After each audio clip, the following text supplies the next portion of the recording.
Good morning friends. આજે આપણે કેમેસ્ટ્રીનું chapter number 1 એટલે કે રસાયણ વિજ્ઞાનની કેટલીક પાયાની સંકલ્પનાઓ વિશેના અમુક જે ઇમ્પોર્ટન્ટ ટોપિક્સ છે એની ચર્ચા કરીશું. અમુક અનિવાર્ય સંજોગોના કારણે આપણે શરૂઆતથી લેક્ચર લઈ નહોતા શક્યા, ચર્ચા નથી કરી શક્યા, પણ હવે દરેક ચેપ્ટરમાં જે અમુક ખાસ ઇમ્પોર્ટન્ટ ટોપિક્સ છે જે સમજાવવા ખૂબ જ જરૂરી છે એના વિશે આપણે ચર્ચા કરીએ. ફર્સ્ટ ટોપિક તમને આપ્યું છે રસાયણ વિજ્ઞાનની અગત્યતા, ઇમ્પોર્ટન્સ ઓફ કેમેસ્ટ્રી. તમને બધાને ખબર જ છે કે કેમેસ્ટ્રીનો ડેઇલી લાઈફમાં કેટલો ઉપયોગ થાય છે. દરેક ક્ષેત્રમાં કેમેસ્ટ્રી વગર તમે કલ્પના જ ના કરી શકો. એ પછી તમારું ભૌતિક વિજ્ઞાન લઈ લો, જીવ વિજ્ઞાન લઈ લો, ડેઇલી લાઈફમાં તમે જે સાબુ યુઝ કરો છો, મેડિસિન્સ યુઝ કરો છો, પ્લાસ્ટિક, પોલિમર, ડાય, એસિડ, બેઝ વગેરે અલગ અલગ ક્ષેત્રોમાં તમે કેમેસ્ટ્રી વિના કલ્પના જ કરી શકો એમના નથી. બરાબર? એટલે આપણા રોજિંદા જીવનમાં કેમેસ્ટ્રીનો ખાસ ઉપયોગ છે. એના પછી ખાસ ઇમ્પોર્ટન્ટ ટોપિક બીજો છે કે દ્રવ્યનું વર્ગીકરણ.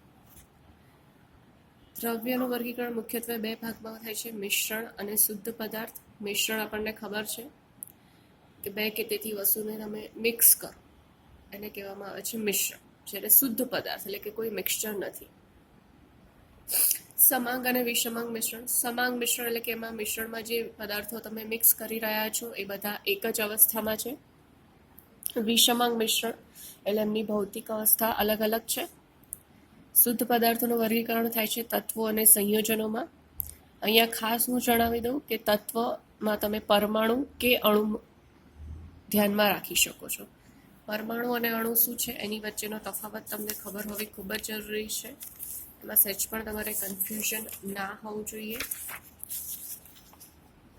હાઇડ્રોજન, લિથિયમ, સોડિયમ, પોટેશિયમ આ બધા શું થઈ ગયા તો કે દરેક તત્વના પરમાણુ. કોઈ પણ તમે લઈ લો, કેલ્શિયમ, મેગ્નેશિયમ આ બધા થઈ ગયા તત્વના પરમાણુઓ. જ્યારે અણુ કોને કહેવાય તો કે બે કે તેથી વધુ પરમાણુઓ ભેગા થઈને શું બનાવે? અણુઓ. જેમ કે H2O. H2O શું છે? પાણી. એમાં H2O અણુ, પાણીનો જે અણુ છે એમાં હાઇડ્રોજનના કેટલા તો કે બે હાઇડ્રોજન પરમાણુ છે પ્લસ એક શું છે? ઓક્સિજનનો પરમાણુ છે. બરાબર? એટલે બે હાઇડ્રોજન અને એક ઓક્સિજન ભેગા કરીને શું બનાવે છે? પાણીનો અણુ. CO2. તો CO2માં એક કાર્બનનો પરમાણુ પ્લસ બે ઓક્સિજનના પરમાણુ ભેગા થઈને શું બનાવે? CO2નો અણુ. એટલે આ H2O છે, CO2 છે એ બધા શું છે? અણુ. જ્યારે આ હાઇડ્રોજન, ઓક્સિજન, કાર્બન, ઓક્સિજન એ બધા શું થઈ ગયા? તમારા પરમાણુ. એટલે ખાસ અણુ અને પરમાણુ વચ્ચેનો ડિફરન્સ તમને ખબર હોવી જરૂર છે. એમાં કોઈ જ પ્રકારનું કન્ફ્યુઝન ના હોવું જોઈએ. અહીંયા તમને એક્ઝામ્પલ આપેલું છે, જેમ કે બે હાઇડ્રોજન પરમાણુ ભેગા થઈને શું બનાવે છે? H2. અચ્છા, બીજી વસ્તુ છે ઘણીવાર તમે અણુ અને સંયોજનમાં કન્ફ્યુઝન થાય છે. બંને વચ્ચે ખૂબ જ માઇનર તફાવત છે. જેમ કે તમે H2 લઈ લો, N2 લઈ લો, O2 લઈ લો, તો આ બધા કેવા છે? એક પ્રકારના અણુ જ છે, પણ એમાં શું છે કે સમાન પ્રકારના. જ્યારે સંયોજનમાં કેવા? અલગ પ્રકારના. જેમ કે તમે લઈ લો કોઈ H2Oનું સંયોજન, CO2નું સંયોજન. એટલે બે કે તેથી વધુ અલગ અલગ પ્રકારના પરમાણુઓ જ્યારે ભેગા થઈને જે વસ્તુ બનાવે એને કહેવામાં આવે છે સંયોજન. જ્યારે સમાન પ્રકારના પરમાણુ ભેગા થઈને જે બનાવે એને આપણે કહીશું અણુ. એટલે અણુ કોને કહેવાય, તત્વ કોને કહેવાય, પરમાણુ કોને કહેવાય અને સંયોજન કોને કહેવાય, આ બધું જ તમને ખબર હોવી જોઈએ. કેમેસ્ટ્રીમાં આનો ઉપયોગ 12મા ધોરણમાં કે પછી આગળ પણ થશે. એટલે તત્વ, અણુ, પરમાણુ અને સંયોજન હું માનું છું કે હવે તમને ક્લિયર છે. એમાં સહેજ પણ કન્ફ્યુઝન ના થવું જોઈએ. એસઆઈ પદ્ધતિના બધા થોડા એકમ છે. આ વ્યાખ્યા એકમોને યાદ રાખવાની બિલકુલ જરૂર નથી, પણ હા, આ કોષ્ટક તમને ખાસ યાદ રાખવાનું છે, એ ખાસ જોઈ લેજો. ત્યારબાદ આ જે ટોપિક છે એસઆઈ પદ્ધતિમાં વપરાતા પૂર્વકો, આખું જ ટેબલ તમને શબ્દશઃ સંજ્ઞા સહિત યાદ રાખવાનું છે. એનો ઉપયોગ આગળ તમે એકમોમાં જોશો, દાખલાઓમાં જોશો, એકમ પદ્ધતિમાં જોશો. એટલે આ ટેબલ ખાસ યાદ રાખવાનું છે, બહુ જ ઇમ્પોર્ટન્ટ છે, સહેજ પણ ભૂલ ના થાય. એના પછી કેમેસ્ટ્રીમાં આગળ ચેપ્ટર 1માં વધુ એ પહેલાં તમને હું એ જણાવી દઉં કે સૂત્રો કેવી રીતે બનાવવાના. ઘણા લોકોને સૂત્રો બનાવવામાં કન્ફ્યુઝન થાય. આમ તો આ ધોરણ 10 અને ધોરણ 9ની વાત છે, છતાં પણ 11મા ધોરણમાં સૂત્રો બનાવતા ના આવડે તો ના ચાલે. હું 2 કે 3 એક્ઝામ્પલ આપીને સમજાવું છું. એના માટે તમારે સંયોજકતા યાદ રાખવી જરૂરી છે. જેમ કે તમને +1 સંયોજકતા, તો કે કોની +1 સંયોજકતા છે, તો કે સોડિયમ +1 છે, હાઇડ્રોજન છે +1 છે, બરાબર. +2 સંયોજકતામાં એક્ઝામ્પલ છે Ca+2, Mg+2, +1માં પાછા આવે Ag+, Feમાં 2 છે +2 અને +3. +2ને કહેવામાં આવે છે ફેરસ, +3ને કહેવામાં આવે છે ફેરિક. એવી રીતે Cuમાં પણ +1 અને Cu+2. Cu+1 એને કહેવામાં આવે છે ક્યુપ્રસ, Cu+2 એને કહેવામાં આવે છે ક્યુપ્રિક. ઋણ આયન લઈ લો, તો ઋણ આયનમાં કયા કયા છે? માઇનસ સંયોજકતા જેની હોય, જેમ કે SO4 સલ્ફેટ -2, બરાબર. SO3 -2, આનું નામ મેં કીધું એ પ્રમાણે છે સલ્ફેટ. આ છે સલ્ફાઇટ. બીજું છે S-2 sulphide. NO3- nitrate, NO2- nitrite, N3- nitride. ટ અને ડ નો ફરક છે, બરાબર. એટલે આ વસ્તુ ખાસ ધ્યાનમાં રાખજો, આમાં સચ પણ ભૂલ ના થવી જોઈએ. બાકી Cl-, chloride, fluoride, bromide, iodide વગેરે આ બધા એક્ઝામ્પલ છે, બરાબર. હવે તમને એવું કહે કે ભાઈ સોડિયમ સલ્ફેટનું સૂત્ર બનાવો. શું કહું છું હું? Sodium sulphate. તો સોડિયમ આપણને ખબર છે સંયોજકતા છે +1, સલ્ફેટની છે SO4 -2, બરાબર. એટલે આ +1 અને આની છે -2, તો 2 સોડિયમ પાસે જશે, 1 છે SO4 પાસે જશે, તો સૂત્ર શું બને? Na2SO4. નીચે લખું છું, ઉપર નથી લખતી નંબર. ક્યાં લખું છું? તત્વની સંજ્ઞા છે એની નીચે, ખાસ ધ્યાન રાખવાનું, Na2SO4. એવી રીતે તમને કીધું છે મેગ્નેશિયમ ક્લોરાઇડ, Mg+2 Cl-, તો 2 ક્યાં જશે? ક્લોરીન પાસે, અને 1 ક્યાં જશે? મેગ્નેશિયમ પાસે. તો સૂત્ર શું બન્યું? MgCl2. કોઈ તમને કહે કે ભાઈ ફેરસ સલ્ફેટ, તો ફેરસ એટલે આપણે આવે Fe+2 અને સલ્ફેટ એટલે SO4 -2. હવે જ્યારે બંને સમાન નંબર હોય તો નીચે 2 લખવાની જરૂર નથી, સમાન સંયોજકતા કેન્સલ થાય એટલે આવે FeSO4. પણ આની જગ્યાએ તમને આપી દીધું છે ફેરિક સલ્ફેટ, તો Fe+3 અને SO4 -2, તો 3 સલ્ફેટ પાસે જશે, 2 Fe પાસે જશે. સૂત્ર શું આવશે? Fe2SO4 thrice. એટલે આ વસ્તુ તમે ઈચ્છો તો તમારી કેમેસ્ટ્રી નોટબુકમાં તમારે લખવાનું છે, અને આવા અલગ અલગ જાતે જ સંયોજનો સૂત્રો બનાવવાની પ્રેક્ટિસ કરવાની છે. ફરી એકવાર હું જરા અહીંયા તમને બતાવી દઉં, મોટા મોટા પોઈન્ટ્સ હાઇલાઇટ કરી શકું છું, જેથી તમે આગળ આની પ્રેક્ટિસ કરી શકો. હવે ફરી આગળ જોઈએ ચેપ્ટર નંબર 1માં, દળ અને સંયોજન. તો કે દળ અને સંયોજન વચ્ચેનો મુખ્ય તફાવત શું છે? દળ એટલે દ્રવ્યનો જથ્થો. આપણને ખબર છે કે દળ એટલે શું? તો કે દ્રવ્યનો જથ્થો. M અને W. દ્રવ્યને હું શેના વડે દર્શાવું છું? દળને M વડે, વજન એટલે કે W વડે. આપણે કોઈ પૂછે કે ભાઈ કેટલું વજન છે તમારું, તો કે 60 કિલો, 50 કિલો, 30 કિલો, બરાબર. એવી રીતે આપણે આન્સર આપીએ છીએ. વજન ક્યારે આવે? તો W ને જ્યારે તમે દળ અને ગુરુત્વ પ્રવેગ વડે ગુણો ત્યારે. એનો મતલબ શું થયું કે જે પદાર્થનું વજન છે શેના પર આધાર રાખે છે? ગુરુત્વ પ્રવેગ ઉપર. હવે તમને ખબર છે કે દરેકના સ્થળનો ગુરુત્વ પ્રવેગ અલગ અલગ છે. જેમ કે તમારું પૃથ્વી ઉપર જોઈ લો, તો પૃથ્વી ઉપર જીની વેલ્યુ કેટલી છે આપણને ખબર છે, 9.8 મીટર/સેકન્ડ². એનો મતલબ કે તમારું જે દળ છે એ કોન્સ્ટન્ટ છે, અચળ છે, તમે કોઈ પણ જગ્યાએ જતા રહો, પણ જે વજન છે એ અલગ અલગ આવશે. કેમ? કારણ કે ગુરુત્વ પ્રવેગ જી ઉપર આધાર રાખે છે, બરાબર છે.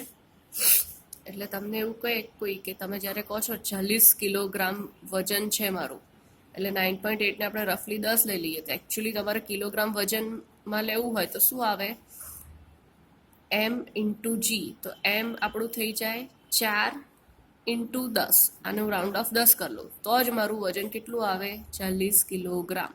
એટલે દળ અને વજનમાં માઇનર તફાવત છે. વજન છે એ ગુરુત્વ પ્રવેગ ઉપર આધાર રાખે છે.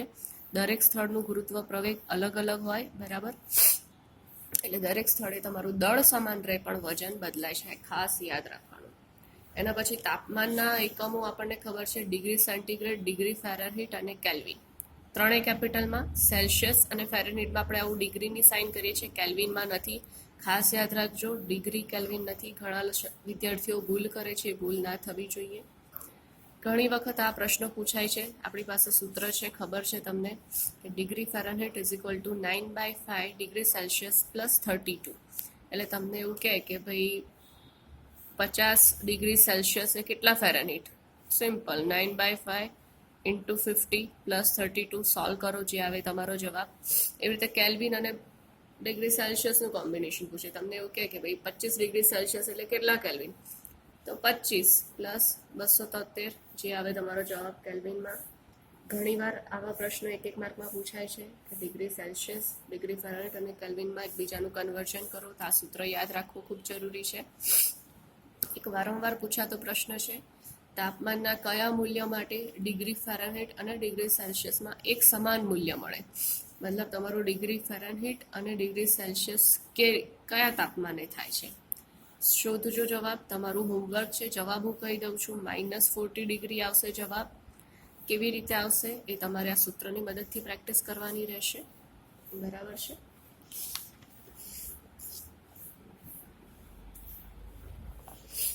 એના પછીનો ટોપિક છે વૈજ્ઞાનિક સંકેત એટલે કે સાંકેતિક નિરૂપણ. કેવી રીતે કરવાનું? બહુ જ ઇઝી વસ્તુ છે, એક જ વાર સમજાવું છું, ધ્યાનથી સમજી લેજો. ધારો કે તમને આવી વેલ્યુ છે 4230, 4230 તમે આમ નોર્મલ રીતે લખી શકો, પણ કેમેસ્ટ્રીમાં જ્યારે તમને એવું કહે કે ભાઈ સાંકેતિક નિરૂપણ કરો તો અહીં તમારે સમજી લેવાનું કે છેલ્લે શું છે દશાંશ ચિહ્ન. તો દશાંશ ચિહ્નને તમે કઈ બાજુ ખસેડી રહ્યા છો? 1, 2 અને 3. આ બાજુ થઈ જમણી અને આ બાજુ થઈ ડાબી, તો હું ડાબી બાજુ ખસેડી રહી છું. 1, 2 અને 3. તો મારે શું લખાય? 4.230. કેટલા સ્થાનો ગુણ ખસી? તો 10⁻³ ખાસ યાદ રાખવાનું, જો ડાબી બાજુ ખસો તો શું આવશે? પોઝિટિવ, વેલ્યુ આવી પોઝિટિવ. બીજું એક્ઝામ્પલ લઈએ, 4825, અથવા તો આપણે બીજો બી આંકડો લઈ લો. દશાંશ ચિહ્ન અહીંયા છે, કેટલા સ્થાન ખસવાનું છે? 1, અહીંથી ખસી લઈશું, 1, 2, 3, 4, એટલે 4.8255 ઇન્ટુ 10⁵ પોઝિટિવ. એનાથી ઉલટું તમને આવું આપ્યું છે 0.0023. હવે તમારે એને જમણી બાજુ ખસવાનું, કેટલા? 1, 2 ને 3, તો 2.3 ગુણ્યા 10⁻³. જમણી સાઈડ હોય તો નેગેટિવ, ખાસ યાદ રાખજો, ડાબી બાજુ પોઝિટિવ, જમણી બાજુ નેગેટિવ. એ રીતે તમને આપ્યું છે 0.000012. કેટલા આવશે? 1, 2, 3, 4, 5, 6.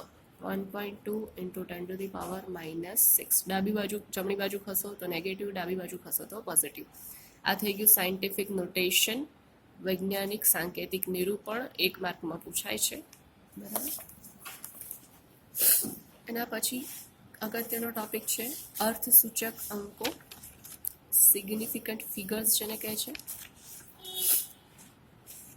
એમાં શું નિયમ છે? પહેલો નિયમ કે બધા જ શૂન્ય સિવાયના અંકોને અર્થસૂચક અંકો કહેવાય.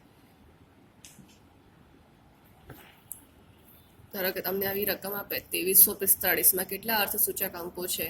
તો આપણો નિયમ શું કહે છે? બધા જ શૂન્ય સિવાયના અંકો, એટલે કે 2, 2, 3, 4 બધા શૂન્ય સિવાયના અંકો છે, એટલે અર્થસૂચક સંખ્યા કેટલી થઈ? 4.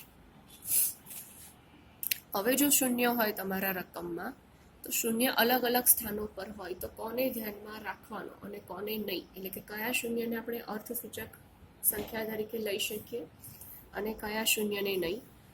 તો શૂન્ય જો ટ્રેપ્ડ હોય, ટ્રેપ્ડ એટલે કે બે અંકોની વચ્ચે હોય, તો તમે એને અર્થસૂચક સંખ્યા તરીકે ગણી શકો. જેમ કે એક્ઝામ્પલ હું તમને આપું, તમને આપ્યું છે 205. તો આ શૂન્યને ગણાય અર્થસૂચક અંક તરીકે? તો કે હા.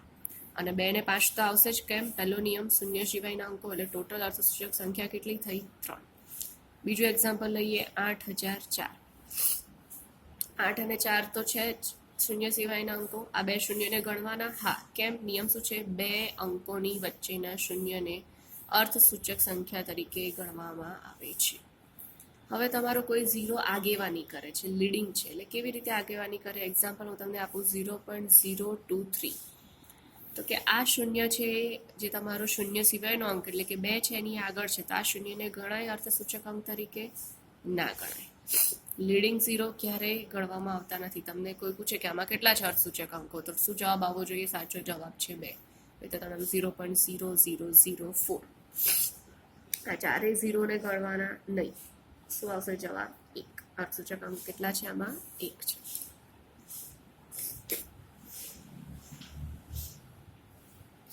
હવે કોઈ ટેલિંગ 0 એટલે કે છેલ્લે લાસ્ટમાં 0 હોય તમારો, જેને આપણે કહી છે પૂછડીઓ અથવા તો લાસ્ટમાં, જો એમાં ડેસિમલ પોઈન્ટ હોય, એટલે કે તમને આવું આપેલું હોય 0.0230, બરાબર? તો 0.0230 આપેલું હોય તો આ જે 0 છે એને ડેસિમલ તરીકે તમારે ડેસિમલ આમાં હાજર છે, એટલે આ જે ડેસિમલ હોવાને કારણે તમારે સાઇન કરવી પડે. તો આ 0 ને તમારે અર્થસૂચક અંક તરીકે તમે ગણી શકો, બરાબર? કારણ કે આમાં ડેસિમલ છે. પણ આ શૂન્યને ગણવાનો નહીં, આ આગેવાની કરે છે. જ્યારે આ શૂન્યને ગણી શકો, એટલે ટોટલ કેટલા આવ્યા તમારા? 3. બીજું એક્ઝામ્પલ ફરી સમજાવું, 0.0024240. સમજો. હવે આ 2 0 કેવા છે? આગેવાની કરે છે. બીજો નિયમ, તો આ 2 0 ગણવાના નહીં. 2 ને ગણાય? હા. આ 0 ગણવાનો? હા. કેમ? કારણ કે આ 2 શૂન્ય સિવાયના અંકોની વચ્ચે છે, એટલે આ 0 ને ગણાય. આ 4, આને ગણવાનો? હા. 4 ને તો ગણવાનો જ, શૂન્ય સિવાયનો અંક છે. આ 0 ગણાય? તો કે હા. પૂછડીઓ 0 છે અને આખામાં ડેસિમલ છે, દશાંશ ચિહ્ન છે, એટલે આને ગણવાનું. ટોટલ અર્થસૂચક સંખ્યામાં કેટલી થાય? 1, 2, 3 અને ટોટલ 4. જ્યારે આમાં ડેસિમલ સંખ્યા નથી, જેમ કે તમને આપ્યું છે 230, તો 2 અને 3 ને ગણવાનું. આ 0 ગણાય? ના ગણાય. કેમ? એક તો પૂછડીઓ છે અને ડેસિમલ નથી આખી સંખ્યામાં, એટલે આને ગણવાનું નહીં. એટલે ટોટલ અર્થસૂચક સંખ્યા થઈ 2. બધું બરાબર સમજાય એના માટે કોમન એક્ઝામ્પલ આપું છું. 0.00040050 આવી એક સંખ્યા છે. કેટલા અર્થસૂચક અંકો છે? આ 3 ને ગણવાનું નહીં. આ 4, યસ. 2 0, હા. 5 ને ગણવાનું. આ 0, આ પણ ગણવાનું. 1, 2, 3, 4, 5. ટોટલ અર્થસૂચક સંખ્યા કેટલી થઈ ગઈ? 5. બરાબર? સમજ પડી? લાસ્ટમાં 0 હોય, જેમ કે તમને આપી છે 4050. આમાં કેટલા અર્થસૂચક અંકો છે? 4 ગણવાના, 0 આ 2 ગણવાના, 2 અંકોની વચ્ચે છે, 5 તો આવશે. છેલ્લો 0 નહીં ગણવાનો. કેમ? કારણ કે દશાંશ ચિહ્ન નથી, એટલે ટોટલ અર્થસૂચક સંખ્યા થઈ ગઈ 4. બરાબર? તમે તમારી નોટબુકમાં પણ આવા શોર્ટ પોઈન્ટમાં લખી શકો છો, યાદ રાખી શકો છો. કેમિસ્ટ્રીના નોટબુકમાં લખવું, પ્રેક્ટિસ કરવી. હવે રાઉન્ડિંગ ઓફ એટલે કે તમારે સન્નિકટનનો સિદ્ધાંત, જો તમારો એવું કહે કે ભાઈ રાઉન્ડિંગ ઓફનો પ્રિન્સિપલ એપ્લાય કરો, કેવી રીતે થાય? એક્ઝામ્પલ હું આપું છું.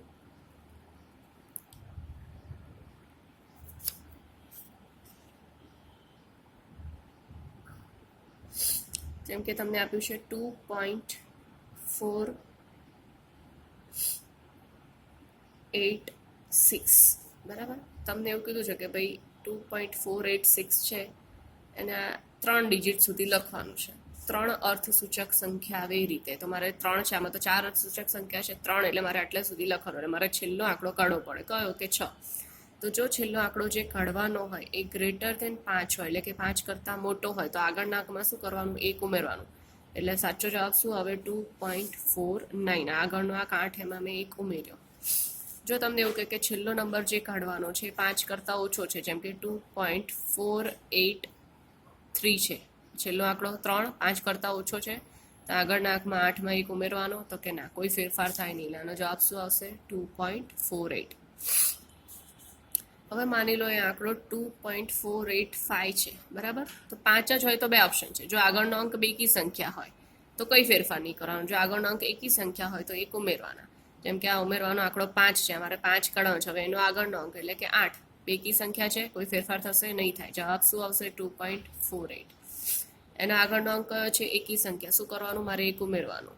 ધારો કે તમને આવું આપ્યું 2.435, તો આ 5 છે, એની આગળનો એકી અંક છે, બરાબર? તમારે એમાં શું ઉમેરવાનું? 2.44. આનો જવાબ થશે 1 મેં ઉમેર્યો, બરાબર? તમને વિડીયોમાં જોઈ શકો છો, બરાબર? એટલે તમારી રીતે પ્રેક્ટિસ કરજો ઘરે. હવે ખાસ મોલમાં કન્ફ્યુઝન થતું હોય છે કે ભાઈ 1 મોલ એટલે શું? વારંવાર વપરાતો શબ્દ છે. બુકમાં તમને ડેફિનેશન આપી છે. મોલ એટલે પદાર્થનો જથ્થો કે જે 12 ગ્રામ C12 કાર્બન 12 સમસ્થાનિકમાં રહેલા પરમાણુ દર્શાવે છે. વ્યાખ્યા માટે બરાબર છે, પણ હવે એક્ઝામ્પલમાં, દાખલામાં કઈ રીતે ઉપયોગ કરવો? તો કે 1 મોલને તમે 3 રીતે દર્શાવી શકો. એનો અર્થ સમજવા માટે 1 મોલ એટલે તમે સંખ્યાના સ્વરૂપમાં લખો તો Na એટલે કે એવોગેડ્રો નંબર, કેટલી? 6.023 × 10⁻23. પછી એ પરમાણુની સંખ્યા હોય, અણુની સંખ્યા, ઇલેક્ટ્રોન, પ્રોટોન, ન્યુટ્રોન, આયન, કોઈની પણ સંખ્યા. જેમ કે તમને એક્ઝામ્પલમાં એવું કહે કે 1 મોલ CO2માં રહેલા કાર્બન પરમાણુઓની સંખ્યા, કે 1 મોલમાં કેટલા કાર્બન પરમાણુ છે, તો કેટલા આવશે જવાબ? Avogadro number.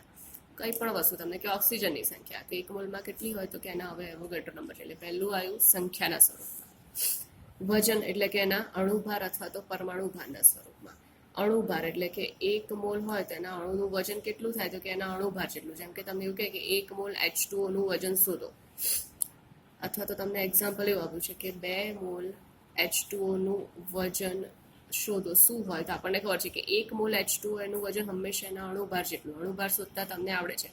હાઇડ્રોજનના 2 પરમાણુ, હાઇડ્રોજનના પરમાણુનો પરમાણુ ભાર છે 2, પરમાણુ ભાર છે 1, પણ હાઇડ્રોજનની સંખ્યા 2 × 1, એટલે પરમાણુ ભાર હાઇડ્રોજનનો ટોટલ 2 વત્તા 1 ઓક્સિજનનો પરમાણુનો પરમાણુ ભાર 16, એટલે એનો અણુભાર શું થઈ ગયો? 18.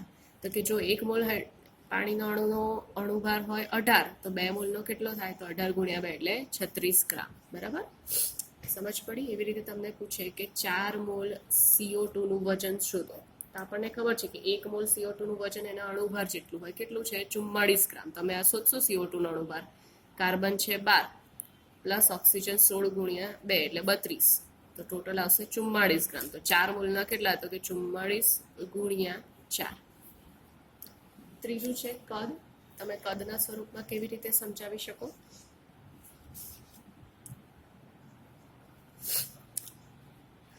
તો કે STPA આપ્યું હોય તો તમને એવું કહે કે ભાઈ 2 મોલ H2SO4 નું STPA કદ શોધો. STP શું છે? Standard temperature and pressure. Standard temperature પ્રમાણિત અવસ્થામાં રહેલું તાપમાન અને દબાણ. તો પ્રમાણિત અવસ્થામાં તાપમાન કેટલું લઈએ છીએ આપણે? 0°C. અને દબાણ કેટલું લઈએ છીએ? 1 વાતાવરણ દબાણ. આ ખાસ યાદ રાખવાનું. આ STP હોય તો ને તો એ જ શરતે આ વસ્તુ સાચી છે કે 1 મોલ હંમેશા એનું કદ કેટલું થાય? તો કે 22.4 લીટર.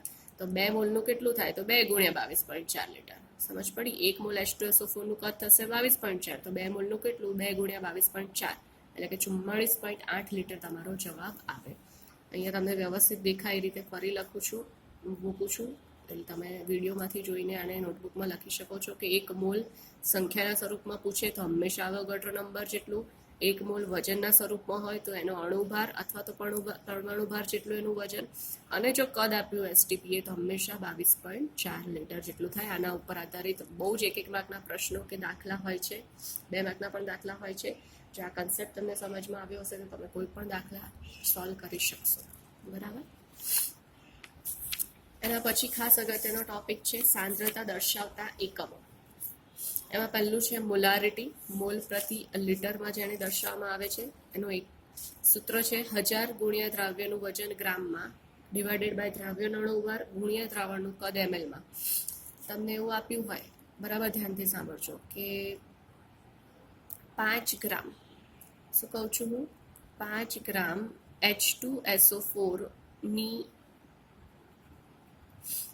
મોલારિટી શોધો કેટલું કદ આપ્યું છે તો કે 1 લીટર દ્રાવણ બનાવવા માટે શું કરવાનું 1000 ગુણ્યા દ્રાવ્યનું વજન. દ્રાવ્ય કોણ છે H2SO4. કેટલું વજન છે એનું 5 ગ્રામ ડિવાઇડેડ બાય એનો અણુભાર કેટલો છે અણુભાર H2SO4 નો તમે શોધશો આવશે 98 ગુણ્યા કદ ધારો કે તમને આપી દીધું છે 500. શેમાં લેવાનું કદ હંમેશા mlમાં. જે મળશે તમને દ્રાવ્યનું શું મળશે મોલારિટી કેપિટલ M. બીજું છે નોર્માલિટી. નોર્માલિટી એટલે 1000 ગુણ્યા દ્રાવ્યનું વજન ગ્રામમાં ડિવાઇડેડ બાય દ્રાવ્યનો તુલ્યભાર ગુણ્યા કદ. મોલારિટીમાં શું હતું અણુભાર, જ્યારે અહીંયા શું છે તુલ્યભાર. હવે આપણને થાય તુલ્યભાર એટલે શું, તો તુલ્યભારનું સામાન્ય સૂત્ર છે વજન છેદમાં n. હવે આ n દરેક વસ્તુ માટે બદલાય. એ શું છે હું તમને સમજાવું. જેમ કે તત્વનો તુલ્યભાર શોધવાનું કહે તો એનું શું છે સૂત્ર પરમાણુ ભાર છેદમાં સંયોજકતા. એટલે આ કેસમાં આપણે વજન શું થઈ ગયું પરમાણુ ભાર જેવું, અને સંયોજકતા એ આપણી n શું છે સંયોજકતા છે. જેમ કે તમને એવું પૂછ્યું હોય કે ભાઈ Fe+2 નો તુલ્યભાર શોધો, તો Fe નો પરમાણુ ભાર છે 56 ડિવાઇડેડ બાય એની સંયોજકતા એટલે 2. Fe+3 હોય તો 56/3 બરાબર. આવી રીતે તુલ્યભાર શોધાય. એસિડનો તુલ્યભાર કેવી રીતે શોધાય તો કે અણુભાર છેદમાં બેઝિકતા. બેઝિકતા એટલે તમને ખબર છે શું કે કેટલા H+ આયન રિપ્લેસ કરી શકે તે. જેમ કે તમને HCl આપ્યું હોય તો HCl ના કેસમાં શું થાય, HCl નો અણુભાર તમારે શોધવો. HCl નો તુલ્યભાર શોધવો હોય તો HCl નો અણુભાર 1 + 35.5 એટલે HCl નો અણુભાર કેટલો છે 36.5 ભાગ્યા બેઝિકતા. HCl ના કેસમાં કઈ થશે તો કે એક હાઇડ્રોજન રિપ્લેસ કરી શકે 1 H+, એટલે અહીંયા શું થશે ભાગ્યા 1, એટલે એનો તુલ્યભાર ને અણુભાર સરખો થશે. તમને H2SO4 આપ્યું હોય તો H2SO4 નો અણુભાર 98. H2SO4 ની બેઝિકતા કેટલી થશે તો કે એમાં 2 H+ આયન છે કે જે રિપ્લેસ કરી શકે એટલે ભાગ્યા 2. યાદ રાખવું એવું નથી કહેતી કે જેટલા હાઇડ્રોજન છે એટલી જ બેઝિકતા છે. અહીંયા 2 હાઇડ્રોજન છે એટલે 2 બેઝિકતા છે એવું નથી, પણ H2SO4 નું સૂત્ર એવું છે બરાબર H2SO4. આ સૂત્રને કારણે આ હાઇડ્રોજન અને OH રિપ્લેસેબલ, શું શબ્દ વાપરું છું, જેટલા H+ આયન વિસ્થાપિત થઈ શકે, H+ રિપ્લેસ થઈ શકે. આ ઓક્સિજન પાસે નેગેટિવ ચાર્જ છે, આ H+ છે, આ નેગેટિવ ચાર્જ છે ને H+ છે. એટલે આ બે હાઇડ્રોજન હંમેશા યાદ રાખો કે આ બે હાઇડ્રોજન જો ઓક્સિજન જેવા વિદ્યુતઋણ તત્વો સાથે જોડાયેલા હોય તો એ ઇઝીલી રિપ્લેસ થઈ શકે, વિસ્થાપિત થઈ શકે. એટલે આના માટે આની બેઝિકતા શું આવી 2. એવી રીતે એક હંમેશા કોમન ક્વેશ્ચન છે, વારંવાર પૂછાય છે, ખાસ સમજજો કે H3PO4, H3PO3 અને H3PO2 ની બેઝિકતા કેટલી થાય અથવા તો એનો તુલ્યભાર કેટલો થાય. તો અણુભાર તો તમે શોધી શકો બરાબર. તમને અણુભાર શોધતા આવડે છે, મારે શીખવાડવાની જરૂર નથી. ખાસ બેઝિકતા આમની કેટલી થાય. તો એવું નથી કે જેટલા હાઇડ્રોજન છે એટલી જ બેઝિકતા છે. એવું હોય તો દરેકનો જવાબ 3 આવે, જે આપણું ખોટું છે. તમે અહીંયા જુઓ એનું ફોર્મ્યુલા H3PO4 એટલે કે ફોસ્ફોરિક એસિડ, ફોસ્ફોરિક એસિડ છે બરાબર. તેમાં હાઇડ્રોજન કેટલા છે 3 હાઇડ્રોજન એવા છે કે જે ઓક્સિજન સાથે જોડાયેલા છે. એટલે એ 3 ઇઝીલી વિસ્થાપિત થઈ શકે, રિપ્લેસ થઈ શકે. મેં તમને અહીં સમજાવ્યું એ પ્રમાણે. એટલે આની બેઝિકતા કેટલી થશે 3. આ કેસમાં H3PO3 જેનું નામ છે ફોસ્ફરસ એસિડ, એ કેસમાં શું થશે એવું નથી કે 3 હાઇડ્રોજન થશે. આ હાઇડ્રોજન ડાયરેક્ટ ફોસ્ફરસ સાથે જોડાયેલો છે એટલે આ તમે વિસ્થાપિત ના કરી શકો. પણ આ 2 હાઇડ્રોજન કે જે 2 ઓક્સિજન સાથે જોડાયા છે વિસ્થાપિત થશે. એટલે આના કેસમાં એની શું થશે બેઝિકતા 2. H3PO2 ફોસ્ફોનિક એસિડ, એ કેસમાં એની બેઝિકતા કેટલી થશે ખાલી 1. કેમ, કારણ કે એક જ હાઇડ્રોજન ઓક્સિજન સાથે જોડાયેલો છે. આ 2 હાઇડ્રોજન ડાયરેક્ટ ફોસ્ફરસ સાથે જોડાયેલા છે એટલે એ રિપ્લેસ થઈ શકે નહીં. આઈ હોપ તમને બેઝિકતાનો કોન્સેપ્ટ ક્લિયર થયો છે. સેમ વે એવી જ રીતે આવશે એસિડિકતા. બેઝનો તુલ્યભાર શોધવો હોય તો અણુભાર છેદમાં એસિડિકતા. તમને કોઈ એવું કહે કે ભાઈ NaOH બેઝ છે એનો તુલ્યભાર શોધો તો NaOH નો અણુભાર શોધવાનો, જે આવે અહીંયા મૂકવાનો. અને એસિડિકતા તો કેટલા OH માઇનસ રિપ્લેસ થઈ શકે, NaOH માં 1 છે એટલે 1. તમને એવું આપ્યું હોય MgOH ટ્વાઇસ, તો MgOH ટ્વાઇસ નો અણુભાર શોધવાનો, છેદમાં એની એસિડિકતા કેટલી થશે 2. કેમ, કારણ કે 2 OH માઇનસ આયન રિપ્લેસ થઈ શકશે. એસિડિકતા બેઝિકતાનો કોન્સેપ્ટ તમને પ્રાયોગિક વસ્તુમાં પણ પ્રયોગમાં પણ ઉપયોગી આવશે, પ્રેક્ટિકલમાં. એટલે કોન્સેપ્ટ ક્લિયર હોવો જોઈએ. અને છેલ્લું છે ક્ષાર. કોઈ પણ ક્ષાર હોય તેનો તુલ્યભાર કેવી રીતે શોધાય તો કે ક્ષારનો તુલ્યભાર શોધવા માટે સૂત્ર છે અણુભાર છેદમાં કુલ સંયોજકતા. હવે આ કુલ સંયોજકતા એટલે શું તો કે જે તે તત્વની સંયોજકતા ગુણ્યા એમાં રહેલા કુલ પરમાણુની સંખ્યા. હવે Na2CO3 છે તો તમે ધન આયનને ધ્યાનમાં લઈને પણ શોધી શકો, ઋણ આયનને ધ્યાનમાં લઈને પણ શોધી શકો. ધારો કે હું ધન આયન કયો છે સોડિયમ, Na+ ને ધ્યાનમાં લઈને શોધી રહી છું. તો Na+ તત્વની સંયોજકતા સૂત્ર પ્રમાણે, તત્વ એટલે કયું સોડિયમ, એની સંયોજકતા કેટલી છે +1. ગુણ્યા કુલ પરમાણુની સંખ્યા શેમાં? સોડિયમ કાર્બોનેટમાં. કે સોડિયમ કાર્બોનેટમાં કુલ કેટલા પરમાણુ છે? તો કે સોડિયમના 2 પરમાણુ છે, એટલે +1 ગુણ્યા 2, એટલે કુલ સંયોજકતા કેટલી થઈ? +2. જ્યારે અહીંયા CO3 - 2 ઋણ આયનને ધ્યાનમાં લઈને શોધું તો CO3 એટલે તત્વની, એટલે કે આખા જે આ સંયોજકતા છે એની સંયોજકતા કેટલી છે? -2 ગુણ્યા કુલ પરમાણુ, એટલે કે આખો જે કાર્બોનેટ છે એની સંખ્યા કેટલી છે? CO3 માં કે એક જ છે, એટલે 2 ગુણ્યા 1 એટલે 2. પ્લસ માઇનસ નિશાની ધ્યાનમાં લેવાની જરૂર નથી, બંને પ્રમાણે જો શોધશો કુલ સંયોજકતા સરખી જ આવે. એટલે કે MgOH ટ્વાઇસનું કરવું હોય તો Mgની સંયોજકતા આપણને ખબર છે કે કેટલી? +2 ગુણ્યા Mg કેટલા છે? એક જ છે, એટલે એની 2. જ્યારે OHના કેસમાં એની સંયોજકતા છે -1 ગુણ્યા OH કેટલા છે? કુલ 2, એટલે એનો જવાબ આવશે 2. બરાબર. એટલે આવી રીતે તમે કોઈ પણ ક્ષારની તુલ્યભાર શોધી શકો છો કુલ સંયોજકતાના સૂત્રનો ઉપયોગ કરીને.